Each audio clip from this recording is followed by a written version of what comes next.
J'ai quitté hier les admirables clochers de Coutances qui tremblent au vent de mer, ceci sans la moindre exagération. La route est belle et bien ombragée. À tout moment, de délicieuses petites chaumières pleines de fleurs. De ces quelques bottes de paille dont le paysan croit faire un toit, la nature fait un jardin.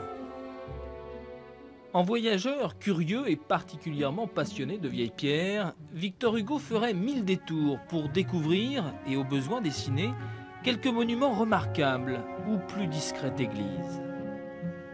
J'ai vu toutes les belles villes du littoral de la Manche. Bayeux, qui a une admirable cathédrale, Caen, où j'ai compté en arrivant 15 clochers.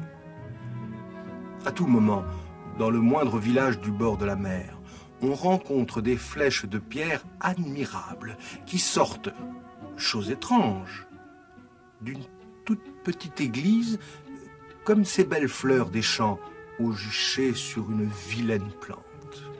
Je crois qu'Hugo est ouvert à tous les types d'églises. Il est quelquefois sensible à la masse, à l'importance du vaisseau, et puis il est quelquefois extrêmement sensible à un détail, tel chapiteau de Goémon l'intéresse, tel éclairage intérieur l'intéresse, tel retable l'intéresse. On ne peut pas dire finalement que Hugo soit sensible à un aspect en particulier. Il est très ouvert. À Saint-Lô, il y a un détail unique. Je ne l'ai encore vu que là. C'est une chaire extérieure, avec porte dans l'église, d'où le prêtre haranguait le peuple, le tout sculpté comme on sculptait au XVe siècle.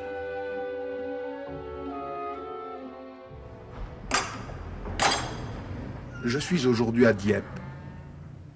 J'y étais venu voir et étudier encore le curieux bas-relief de l'église qui figure en quelque sorte la découverte de l'Amérique.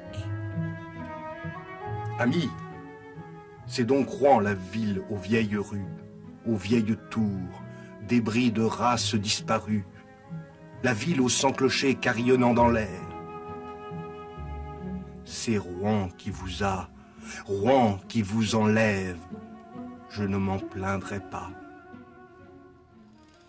Très rapidement, il est parti en guerre, pour reprendre une expression qui est chère, contre les démolisseurs. Nous sommes à une époque qui ne respecte pas, qui ne respecte plus le Moyen-Âge, et que ce soit des églises des XIIe, XIIIe, XIVe ou XVe siècle, Hugo va tout faire pour parvenir à un respect de ces monuments qui ont tendance à être débités quelquefois pierre à pierre, comme certaines abbayes de Haute-Normandie. Je suis indigné des dévastations que je rencontre à chaque pas. À Coutances, toute la cathédrale crie au scandale. L'architecte du département avait commencé à badigeonner la nef en jaune vif avec voûte blanche et nervures rouges. Le cri du public l'a arrêté au quart de sa bêtise.